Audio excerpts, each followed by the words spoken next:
just like fixing up this house. I've been living in this house since the whole time I've lived in Toronto. This is the only place I've lived. Oh, cool. And I started like throwing New Year's Eve parties here. Well, I started doing that in 2007.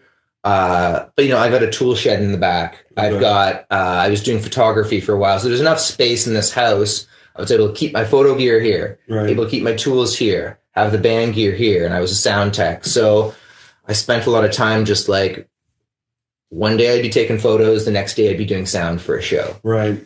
And just busted my ass for the next several years. Yeah, it's been 10 years since I left Vice full time.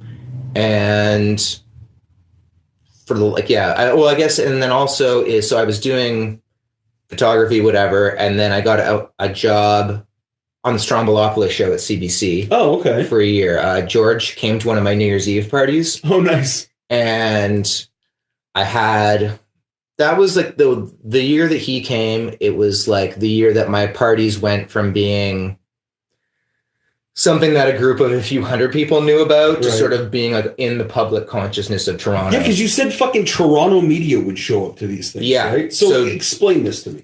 So, one thing with my time at Vice was that I would go to, I didn't grow up coming up to Toronto. Being in Windsor, you feel a lot more American at times because all the media is American. Yep.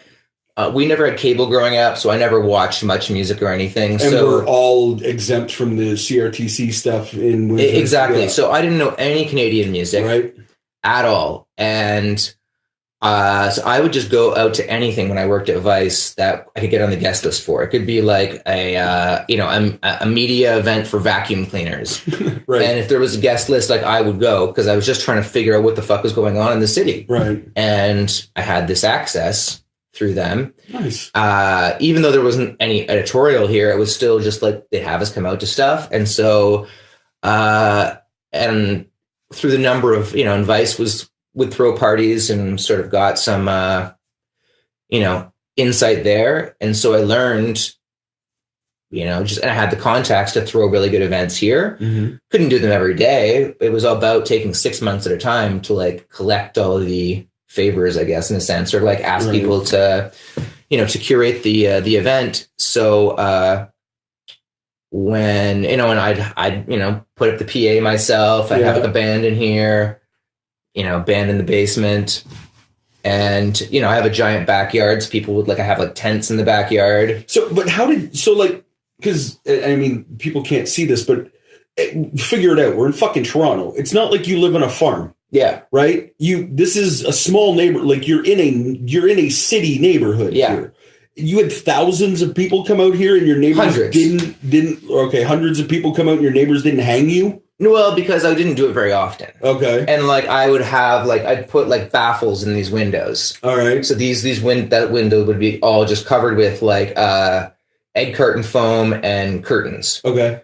So you could walk by and it wouldn't be, and I'd have security and everything. I'd go all out. And there's still hundreds of people in your neighborhood. I'd keep people off the street and make sure I had security to make sure people weren't leaving with open alcohol containers. Cool.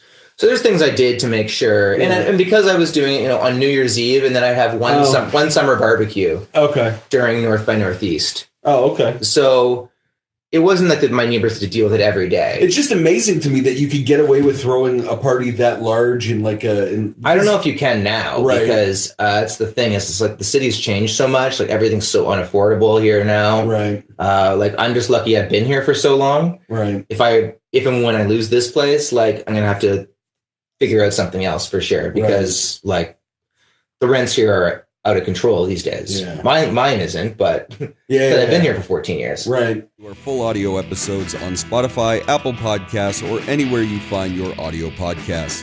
The full episodes, highlights, and our live off-the-floor performance videos can be found at our YouTube channel, and you can follow us on Facebook and Instagram at the AVB Podcast. Of course, you'll find links to our incredible sponsors and this week's guest in the description below.